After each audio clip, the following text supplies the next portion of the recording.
Bernard Guetta, bonjour. Vous Bonjour. êtes député européen, mais bon, tout le monde vous connaît comme journaliste. Vous avez travaillé pendant 27 ans à France Inter sur les questions de politique internationale. Et un jour, vous avez décidé de vous engager en politique et vous avez été élu aux dernières européennes sur la liste Renaissance, le groupe centriste dans la mouvance d'Emmanuel Macron. Alors, au bar de l'Europe, je vous ai servi une macédoine de fruits parce que la Macédoine, qui s'appelle maintenant la Macédoine du Nord, frappe à la porte de l'Union européenne, l'Albanie également, et Emmanuel Macron a dit non, pas question d'ouvrir des discussions sur l'adhésion de ces deux pays à l'Union européenne.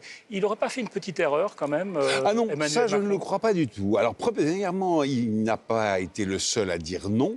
Les Néerlandais, les Danois et bien d'autres encore in petto, c'est-à-dire sans ouvrir la bouche mais en pensant pas moins, étaient d'accord avec lui. Et deuxièmement, il n'a pas dit non ad vitam aeternam, il n'a pas du tout dit non pour toujours, il n'a pas dit non au principe de l'élargissement de l'Union européenne à ces deux nouveaux pays. Il a dit pour l'instant. Mais qu'est-ce qu'il veut? Il veut réformer l'Union européenne Oui. avant de... Ah ben oui, eh bien certainement, et il a raison. Je vous donne un exemple.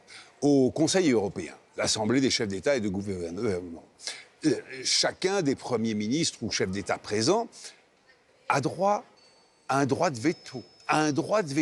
Pourquoi est-ce qu'il a un droit de veto? Parce qu'il y a une règle de l'unanimité, en tout cas pour les questions les plus importantes et les plus fondamentales.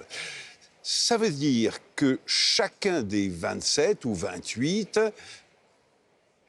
pour l'heure, des 27 ou 28, pour l'heure, peut bloquer toute nouvelle avancée de l'Union européenne.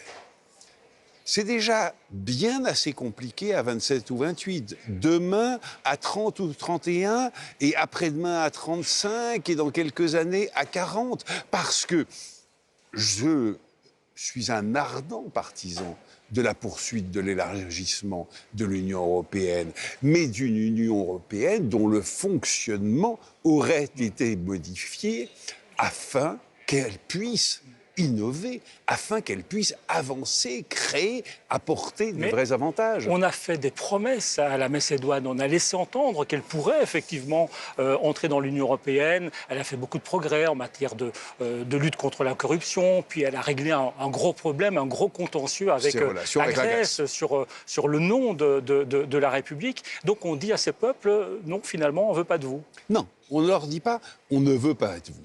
On dit, pour l'instant, on ne peut pas ouvrir les négociations d'adhésion. C'est les calendes grecques. Non, ce n'est pas forcément les calendes grecques, sans jeu de mots pour ce qui est de la Macédoine, non. Ce n'est pas du tout les calendes grecques ou ce que vous voulez. C'est, aujourd'hui, il y a sur la devanture du magasin fermé pour rénovation. Voilà. Alors, on rénove et on rouvre la boutique.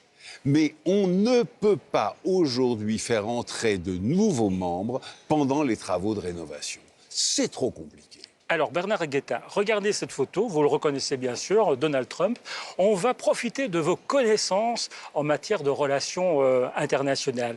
Qu'est-ce qui se passe dans la tête de Donald Trump? Par exemple, quand il abandonne les Kurdes de Syrie qui se sont battus contre Daesh, en expliquant, en justifiant la chose, en disant, bon, bah, ils n'étaient pas là, hein, c'est normal, ils n'étaient pas là lors du débarquement en 1944.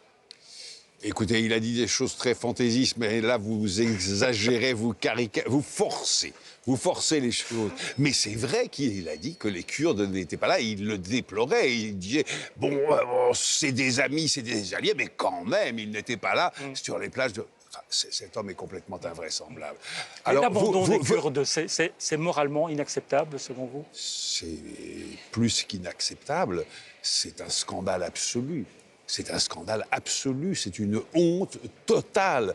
Nous trahissons et nous les livrons aux Turcs, ces mêmes Kurdes qui nous ont aidés et qui ont aidé le monde à nous débarrasser, à se débarrasser de Daesh. C'est invraisemblable.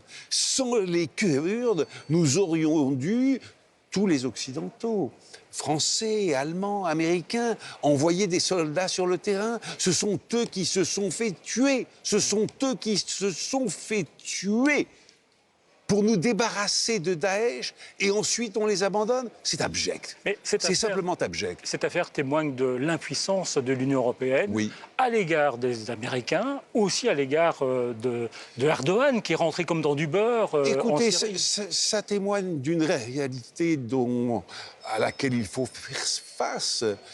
L'Union européenne est aujourd'hui, là, en termes de PIB, la première puissance économique du monde.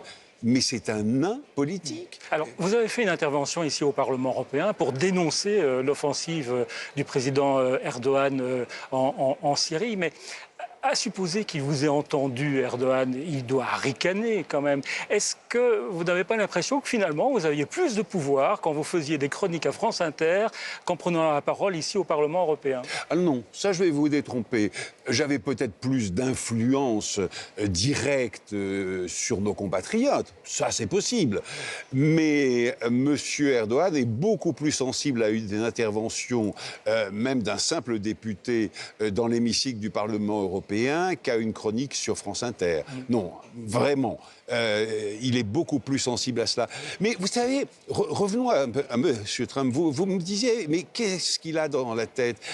Il n'avait certainement pas dans la tête, par exemple, le fait qu'en donnant sa bénédiction, car il l'a fait, en donnant sa bénédiction à l'intervention turque en Syrie contre les Kurdes, qu'est-ce qu'il a fait? Il a condamné ces mêmes Kurdes à se rapprocher de M.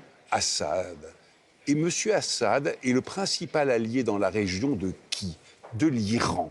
C'est-à-dire que ce même M. Trump, par son inconséquence, par son inculture, pardonnez-moi, par sa stupidité,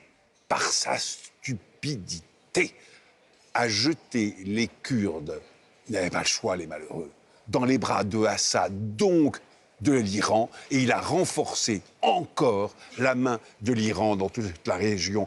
Mais cet homme est un danger public. Cet homme est un danger public. Bernard Guetta, une petite question qui pique. Est-ce que vous prenez la bleue ou la rose? Allez, je vais prendre la rose. La rose, et vous la lisez à haute voix. Pourriez-vous chanter « Ne me quitte pas » à Boris? Ah non, non. Il faut dire que vous avez écrit un article pour dire aux Britanniques « Ne nous quittez pas, ne nous quittez pas ». Absolument, reprenant évidemment le titre de la chanson de Brel.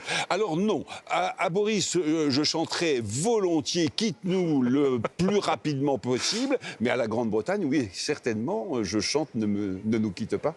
Merci Bernard Guetta d'être venu au Bar de l'Europe et on va quand même prendre un peu de Macédoine. Ah oui, j'aimerais, absolument. Eh bien...